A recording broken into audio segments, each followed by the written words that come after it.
Dalam perjalanan panjang menuju akhir zaman, para ulama sepakat bahwa sosok Yajuj wa Majuj adalah sebuah kelompok manusia yang ditandai oleh perilaku tidak terpuji.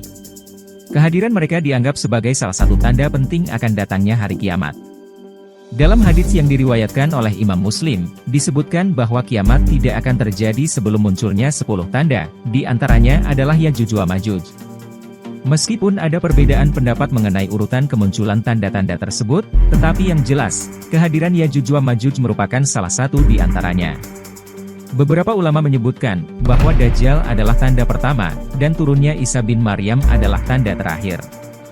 Namun, ada juga yang berpendapat lain, seperti terbitnya matahari dari arah barat atau munculnya Yajuj wa Majuj, bisa saja terjadi sebelumnya. Namun satu hal yang pasti, menurut berbagai riwayat hadits, Yajuj wa Majuj telah berhasil menembus tembok besi yang menjadi penghalang mereka.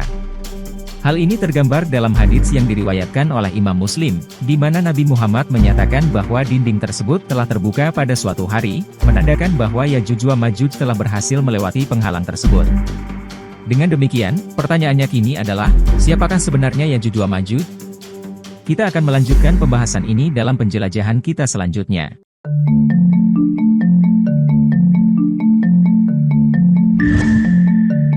Perselisihan muncul terkait asal-usul nama Yajuj wa Majuj, apakah berasal dari bahasa Arab atau bukan. Beberapa ahli yang berpendapat bahwa keduanya berasal dari bahasa Arab, yang bisa saja dapat berasal dari kata-kata seperti aja yang berarti berkobar, uja'aj yang berarti air asin, atau al-aj yang berarti melangkah cepat. Di sisi lain, Majud mungkin berasal dari ma'aja, yang berarti goncang. Dalam kamus Lisanul Arab disebutkan bahwa Yajuj wa Majuj berasal dari kata aja atau ajij dalam wazan yaf'ul, yang artinya nyala api atau berjalan cepat. Namun, sejumlah ahli bahasa juga mengemukakan pandangan yang berbeda. Mereka mempercayai bahwa Yajuj wa Majuj dapat merujuk kepada orang-orang Cina. Beberapa mengaitkan asal-usul nama ini dengan Ajaja Anar, yang berarti jilatan api, atau dengan Maja, yang berarti kekacauan. Majuj diyakini berasal dari Yujuj yang merujuk kepada Malaja. Namun, pandangan yang lebih sahih menurut sebagian ahli, adalah bahwa Yajuj wa Majuj bukan isim mustaq, atau kata benda yang berasal dari kata kerja, melainkan isim ajam dan lakab atau julukan. Ada juga yang mengemukakan bahwa Yajuj wa Majuj mungkin berasal dari bahasa Cina, di mana kata yang mengacu pada Asia, kemudian Zhou atau Yo, merujuk pada benua atau tempat tinggal, dan Ma mengacu pada kuda. Dengan demikian, Yajuj dapat diartikan sebagai benua Asia, dan Majuj sebagai bangsa berkuda. Dari berbagai penafsiran yang telah disampaikan, kita dapat menggambarkan Yajuj wa Majuj sebagai suatu bangsa yang berasal dari wilayah Asia yang berdekatan dengan lautan, memiliki kemampuan gerak yang sangat cepat dan mahir dalam berkuda, serta cenderung menimbulkan kekacauan di tempat-tempat yang mereka lewati. Nabi Muhammad pernah memberikan deskripsi tentang ciri-ciri fisik Yajuj wa Majuj. Dalam riwayat yang disampaikan oleh Al-Imam Ahmad dari Ibnu Harmalah, beliau bersabda bahwa Yajuj wa Majuj akan memiliki ciri fisik dengan dahi yang lebar, mata yang kecil, dan rambut yang menyala atau terang. Mereka akan datang dari tempat-tempat yang tinggi, dan wajah mereka akan terlihat seperti perisai. Dalam hadits lain, disebutkan bahwa Yajuj wa Majuj akan memiliki mata kecil dan wajah yang lebar. Mata mereka akan mirip dengan belalang, dan wajah mereka akan terlihat seperti topi baja yang berbulu. Mereka akan menggunakan alas kaki dari bulu, membuat perisai dari kulit, dan senang menambatkan kuda pada pohon kurma. Deskripsi ini memang mirip dengan catatan yang dibuat oleh sejarawan Ammianus Marcellinus mengenai suku Alan, yang dulunya disebut Massagetai. Marcellinus menyatakan bahwa sebagian besar orang Alan memiliki postur tubuh yang tinggi dan tampan, dengan rambut yang agak berwarna kekuningan dan mata yang tajam. Ini menunjukkan bahwa kemungkinan ada kesamaan dalam ciri-ciri fisik antara Yajuj wa Majuj dan suku-suku Asia Tengah kuno, seperti Alan atau Massagetai. Ada pula hal yang menarik tentang asal kata dari Al-Gorge, tempat di mana Yajuj wa Majuj pernah tertahan, adalah kemungkinan hubungannya dengan kata dari Alan, yang berarti gerbang Alans, atau Alani di Persia. Nama ini mungkin berasal dari fakta, bahwa bangsa Alan dulunya sering melewati celah tersebut untuk menyerang Derben dan daerah sekitarnya.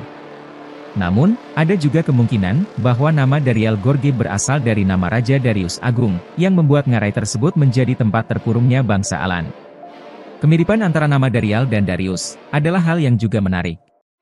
Bahkan jika kita membandingkan bahasa asli Darial dari Georgia dengan bahasa Iran kuno, Elamite, dari nama Darius, yakni Daria Mawis, hampir tidak ada perbedaan yang signifikan dalam pengucapannya.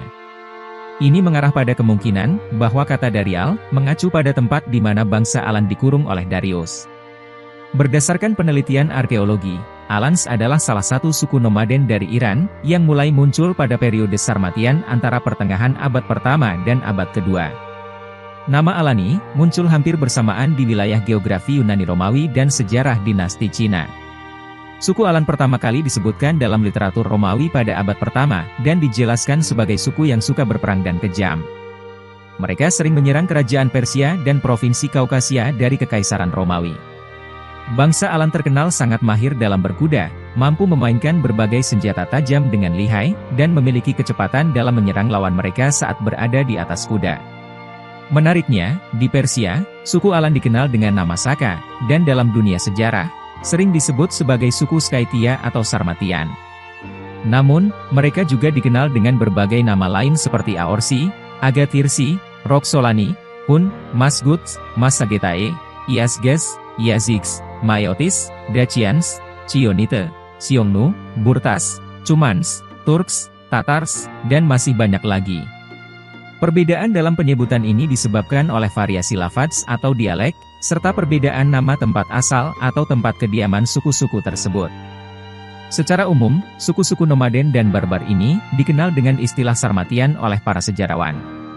Pada akhirnya, suku-suku Sarmatian dari berbagai wilayah berkumpul dan bersatu, dan akhirnya lebih dikenal dengan nama Skytia atau Alan. Beberapa ahli meyakini bahwa suku Alan atau Skytia lah yang dimaksudkan sebagai Yajuj wa Majuj. Sebuah relief di Persepolis Iran menampilkan suku Saka bersama kuda mereka. Wajah mereka terlihat seperti topi baja yang berbulu, dan mereka dikenal menggunakan alas kaki bulu, serta membuat perisai dari kulit dan rotan.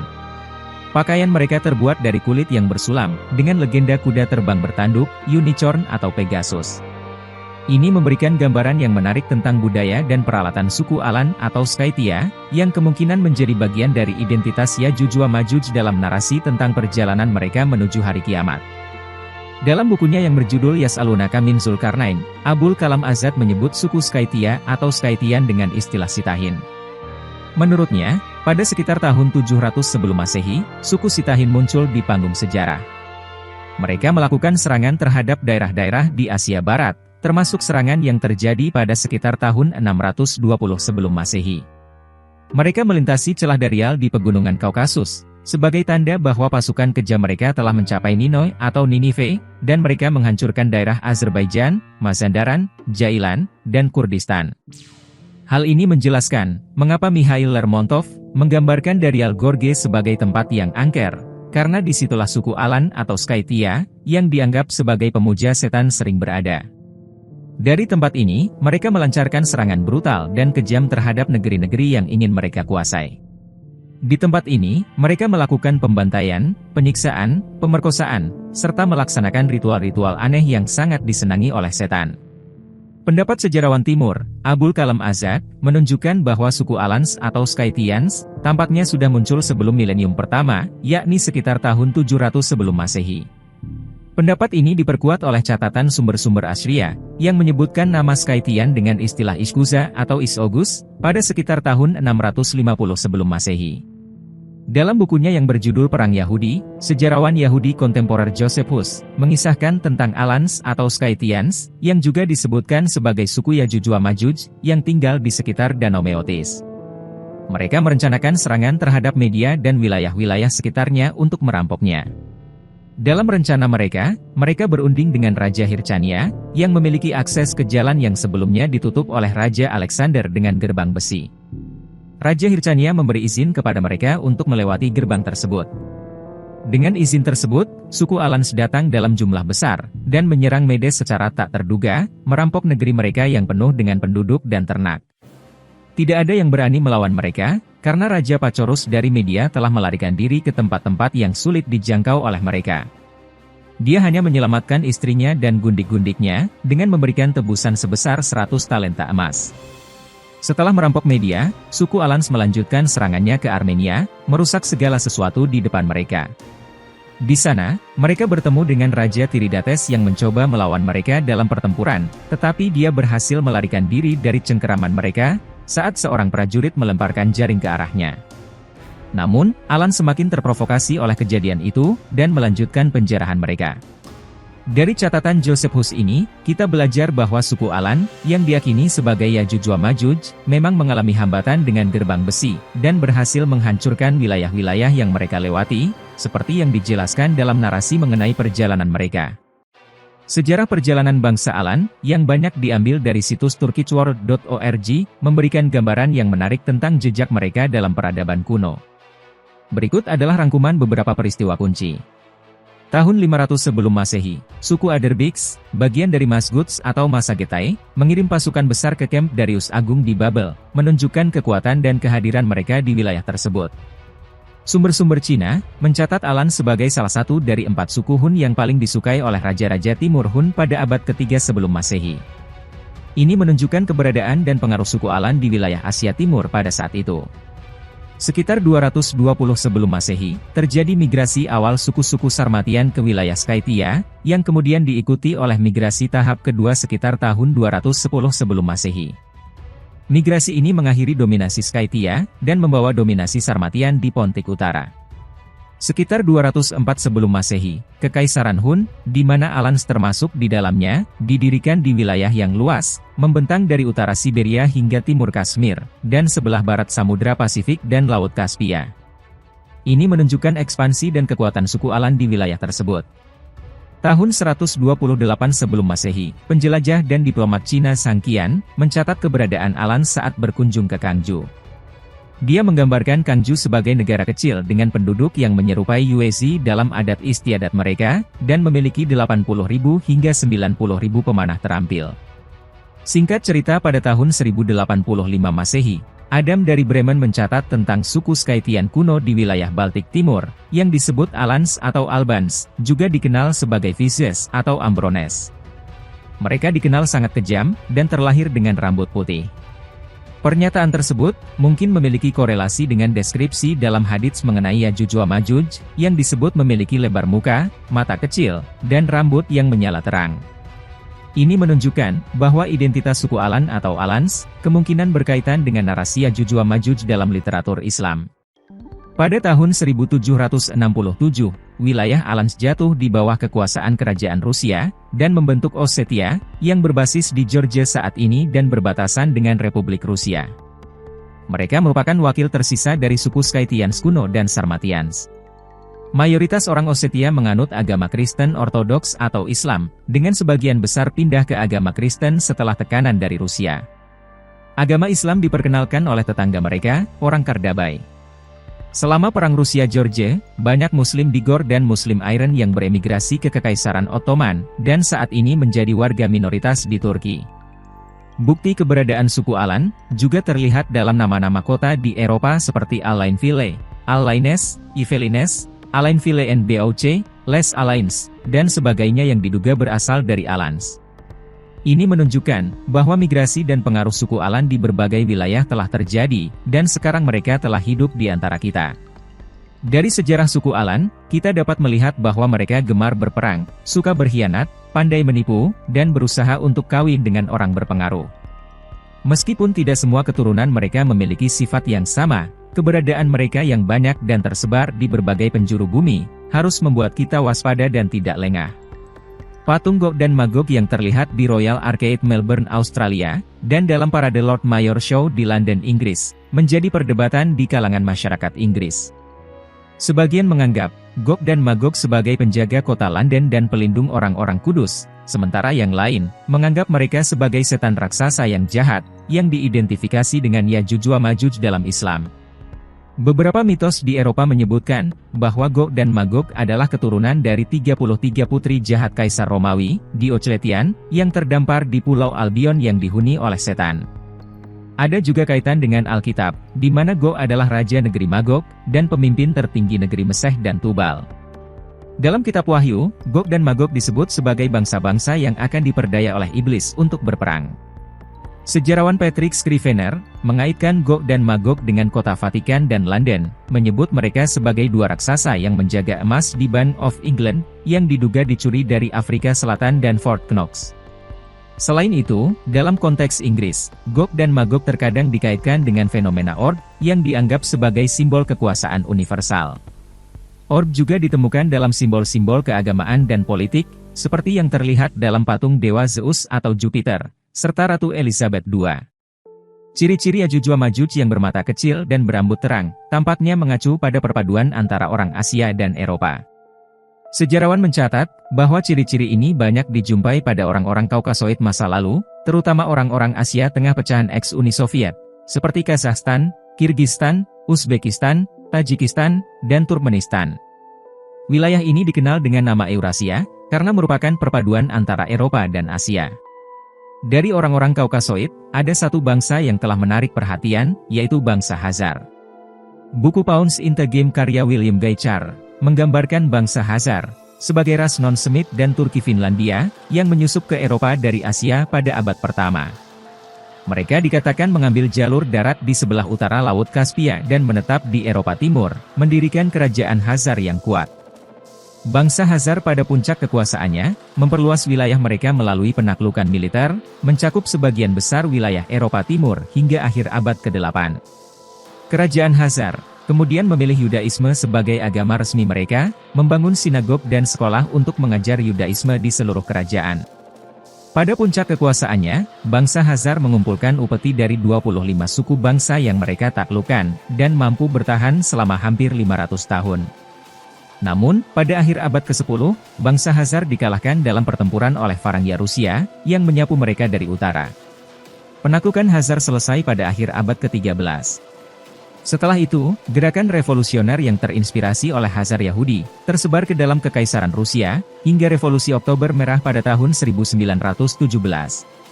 Selama periode tersebut, bangsa Khazar dikenal sebagai bangsa barbar, terlibat dalam konflik dengan bangsa-bangsa lain di wilayah tersebut.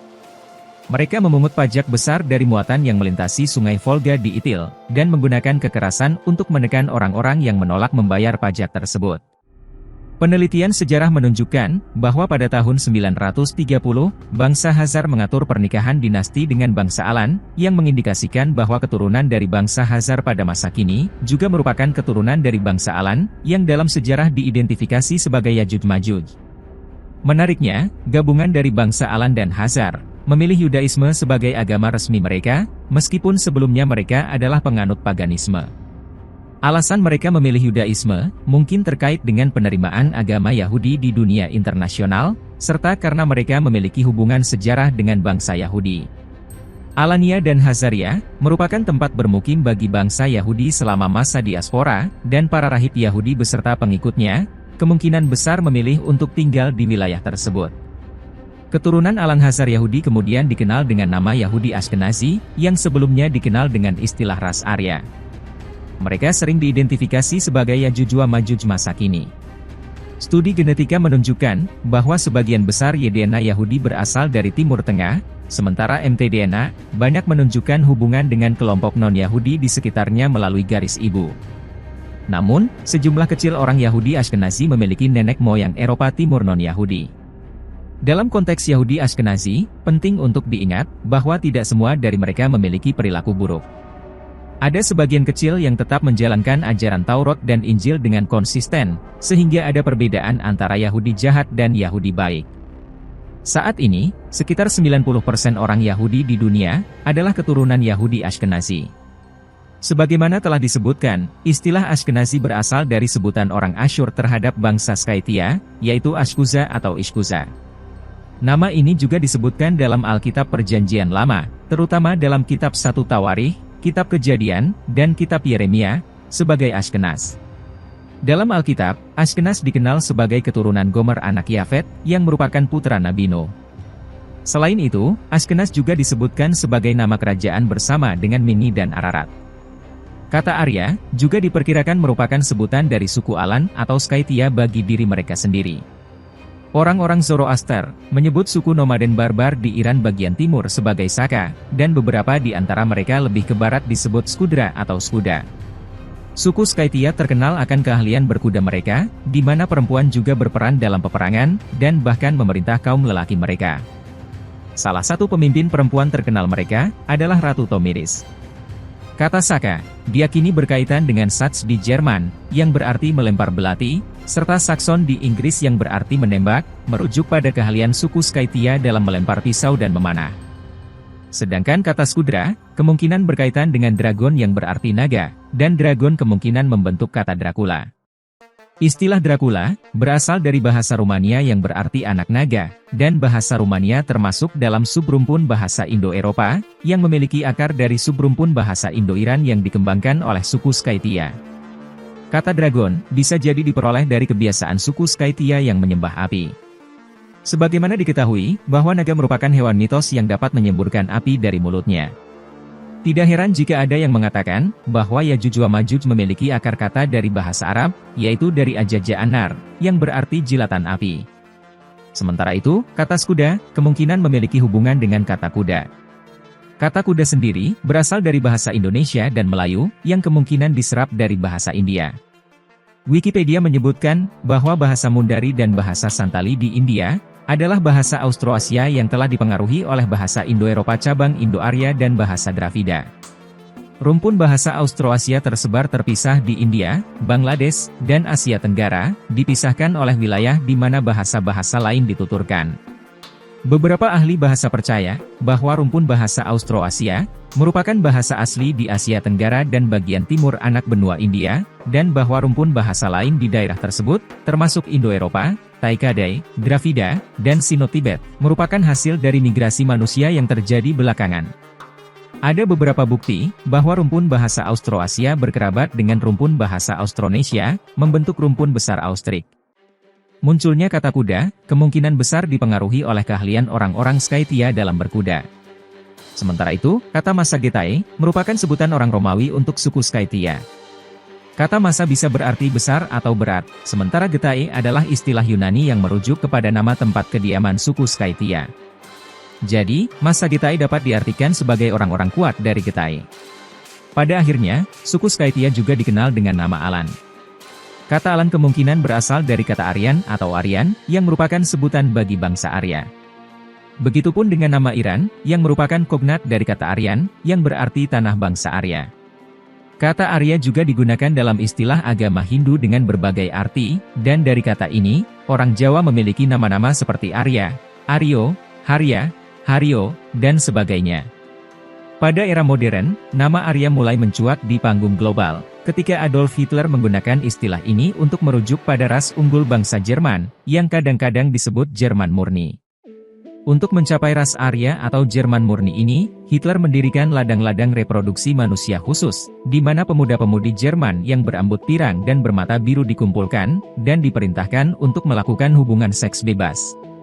Lebih dari itu, ukuran tengkorak manusia Jerman, terutama yang baru lahir, juga diukur. Hal ini didasarkan pada teori evolusi Darwin yang dipercaya Hitler, yang menyatakan bahwa volume otak makhluk hidup akan bertambah seiring dengan tangga evolusi. Sebagai hasilnya, bayi yang dianggap tidak memiliki volume otak yang sesuai, harus disingkirkan. Tujuannya, adalah untuk menciptakan manusia yang benar-benar sempurna, sebagai prajurit masa depan Jerman.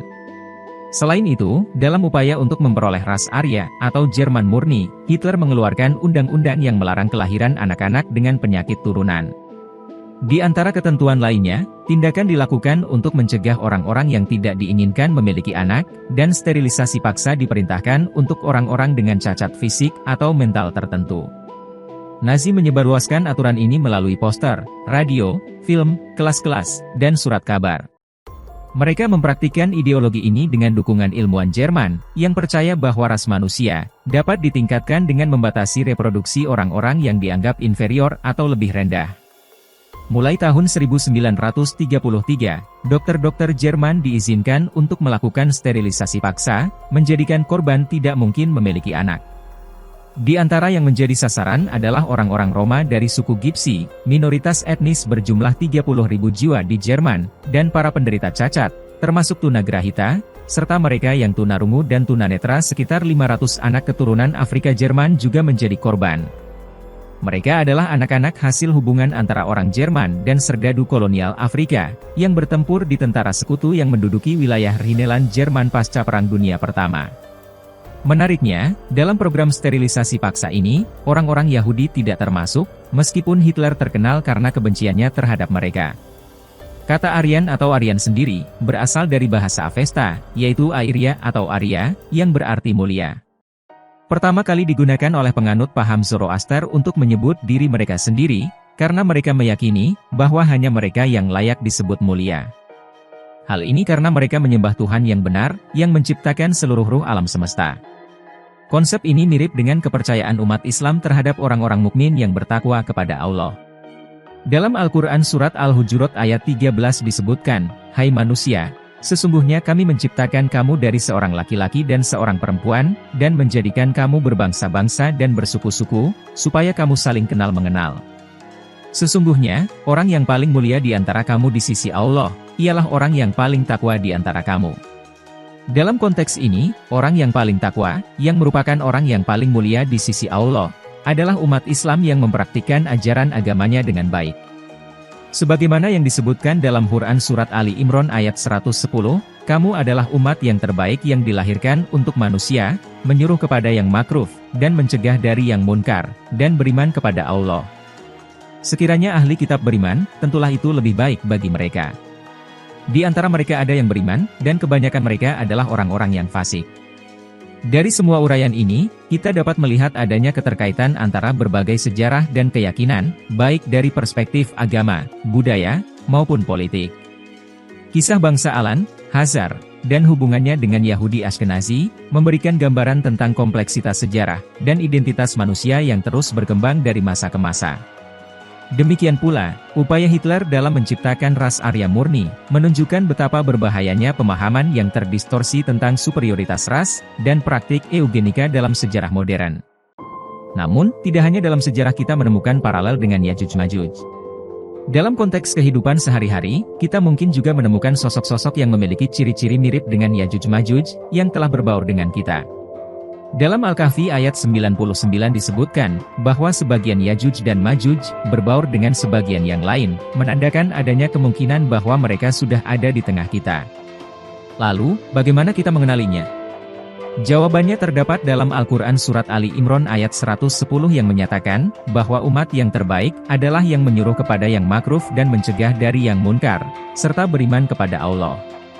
Dan Yajuj-Majuj adalah kebalikannya, meskipun mereka mungkin orang yang beragama, bahkan memiliki kitab suci dan ahli agama, namun perilaku mereka fasik, suka merusak, dan suka bergerombol dalam melakukan kerusakan. Hal ini mirip dengan ciri-ciri Yajuj-Majuj dalam Al-Quran, yang disebutkan merusak segala yang mereka lewati, turun secara bergerombol seperti air mengalir dari tempat tinggi. Oleh karena itu, penting bagi kita untuk mewaspadai kemunculan dan pengaruh mereka dalam masyarakat, serta memperjuangkan nilai-nilai kebaikan dan keadilan untuk melawan pengaruh kefasikan dan kekacauan yang mungkin mereka sebarkan.